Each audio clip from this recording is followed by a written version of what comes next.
بسم اللہ الرحمن الرحیم۔ السلام علیکم ورحمۃ اللہ وبرکاتہ۔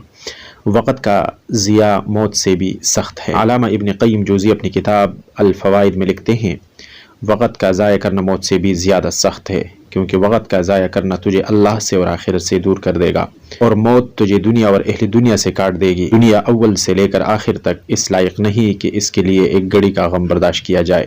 اس کے لیے زندگی بھر کا غم کیسے برداشت کیا جا سکتا ہے؟ دنیا میں سب سے بڑا نفع یہ ہے کہ تو ہر وقت نفس کو ایسے کام میں مشغول رکھے جو اس کے لیے آخرت میں مناسب اور سود مند ثابت ہو۔ وہ شخص کیسے عقل مند ہو سکتا ہے جو جنت کو اس کے تمام نعمتوں سمیت ایک گھڑی کے شہوت کے بدلے میں بیچ دیتا ہے؟ کہا جاتا ہے مبغوض اور ناپسندیدہ ہونے کی ایک علامت وقت کو ضائع کرنا ہے۔ ویڈیو دیکھنے کے لیے بہت بہت شکریہ۔ آپ لوگوں سے گزارش ہے کہ ہمارے اس چھوٹے سے غریب سے یوٹیوب چینل کو سبسکرائب کر کے ہمیں ممنون اور مشکور فرمائیے گا۔ اللہ تعالیٰ آپ سب لوگوں کو بہت بہت خوش رکھے۔ بہت شکریہ۔ اللہ حافظ۔